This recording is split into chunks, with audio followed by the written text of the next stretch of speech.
बिस्मिल्लाहिर्रहमानिर्रहीम अस्सलाम वालेकुम। मैं मुहम्मद अब्बास भट्टी। तुसी देख रहे हो ZW TV।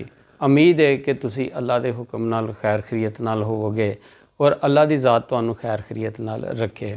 अज मैं जिहड़ी वीडियो लैके तुहाडी खिदमत विच हाज़र होया वां उस दा अनवान ये वे कि ख्वाब दे विच अमरूद देखना।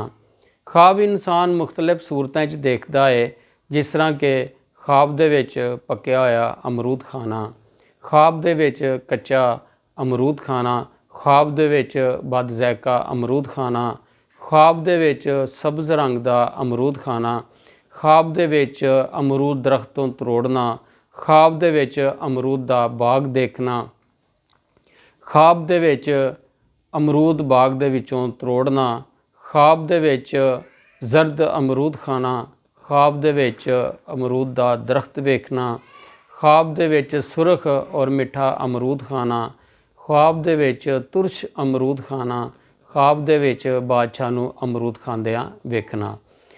साडी वीडियो तुसी मुकम्मल देखना एंड तिकर ख्वाब दी तबीर जानने वास्ते, और साडे चैनल नूं तुसी सबसक्राइब करो, बैल दे बटन नूं दबाओ ताकि आने वाली नवी वीडियो तुहाडे तिकर पहुँच जाए। हुण असीं चलने अपनी वीडियो की तरफ जिहदा अनवान है वे कि ख्वाब दे विच अमरूद देखना।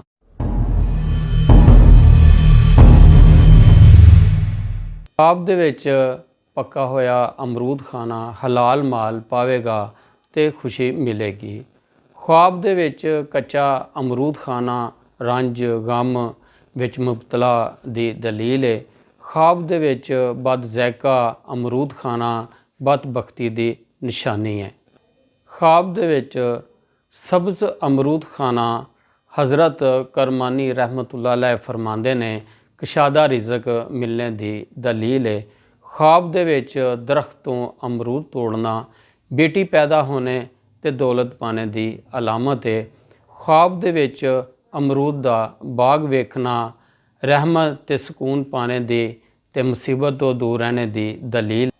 ख्वाब दे विच बाग तो अमरूद तोड़ना माल दौलत जमा करने दी और कारोबार विच बरकत की दलील है। ख्वाब विच अमरूद दा दरख्त वेखना रंज गम तो दूर होने दी ते राहत मिलने की निशानी है। ख्वाब दे विच जर्द अमरूद खाना हज़रत इब्ने सरीर रहमतुल्लाह अलैह फरमांदे ने दलील है कि बीमारी दे विच मुबतला होवेगा। ख्वाब दे विच सुरख ते मिठा अमरूद खाना हलाल रोज़ी कमाने ते हलाल माल जमा करने की दलील है। ख्वाब दे विच तुरश अमरूद खाना गम मिलने की अलामत है। ख्वाब दे विच बादशाह नूं अमरूद खांदिया वेखना उसी कदर बजुर्ग मर्द तो नफ़ा पावेगा।